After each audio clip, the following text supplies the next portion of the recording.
এ পর্যায়ে দেশের বিভিন্ন জায়গার আরো কিছু খবর নিয়ে একটি ডেস্ক রিপোর্ট দেখুন। বিএনপির যুগ্ম মহাসচিব অ্যাডভোকেট আব্দুল সালাম আজাদ বলেছেন, দলের ৩১ দফা বাস্তবায়ন হলে দেশে বাস্তবিক উন্নয়নের প্রতিফলন ঘটবে। বিকেলে মুন্সিগঞ্জের লোহজংয়ের তিনি একথা বলেন। বিএনপির জাতীয় নির্বাহী কমিটির সহ সাংগঠনিক সম্পাদক সেলিমুজ্জামান সেলিম বলেছেন, পরাজিত শত্রুরা ঐক্যবদ্ধভাবে নির্বাচন বানচালের ষড়যন্ত্র করছে। গোপালগঞ্জ জেলা বিএনপির কার্যালয়ে এক মতবিনিময় সভায় তিনি এসব কথা বলেন। জাতীয় নির্বাচন সঠিক সময়ই হবে, কিন্তু জামাত এখনও পানি ঘোলা করার চেষ্টা করছে বলে মন্তব্য করেছেন বিএনপির কেন্দ্রীয় নির্বাহী কমিটির স্বেচ্ছাসেবক বিষয়ক সম্পাদক মীর শরাফত আলী সপু। সকালে মুন্সিগঞ্জের শ্রীনগরে তিনি এ মন্তব্য করেন। বিএনপির ৩১ দফা বাস্তবায়নে লিফলেট বিতরণ করা হয়েছে গাইবান্ধায়। দুপুরে শহরের কাচারি বাজার সহ বিভিন্ন এলাকায় লিফলেট বিতরণ করেন জেলা বিএনপির সহ সভাপতি আব্দুল আওয়াল আরজু।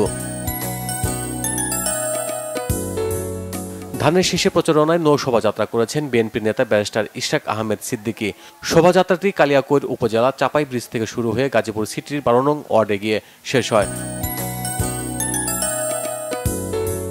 সাগর ১৯ সকল সাংবাদিক হত্যার বিচার, নবম ওয়েজ বোর্ড বাস্তবায়ন এবং ১০ম ওয়েজ বোর্ড গঠনের দাবিতে বিক্ষোভ সমাবেশ হয়েছে বগুড়ায়। স্থানীয় প্রেস ক্লাব চত্বরে কর্মসূচি পালন করে বাংলাদেশ ফেডারেল সাংবাদিক ইউনিয়ন।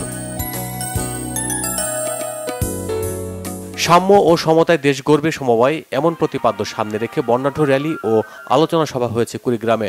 সকালে জেলা প্রশাসকের স্বপ্নকুড়ি মিলনায়তনে এতে প্রধান অতিথি ছিলেন জেলা প্রশাসক সিফাত Mehnaz.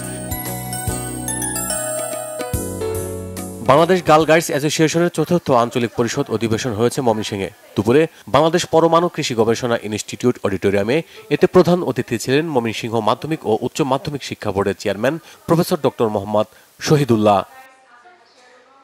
Bangla vision news desk.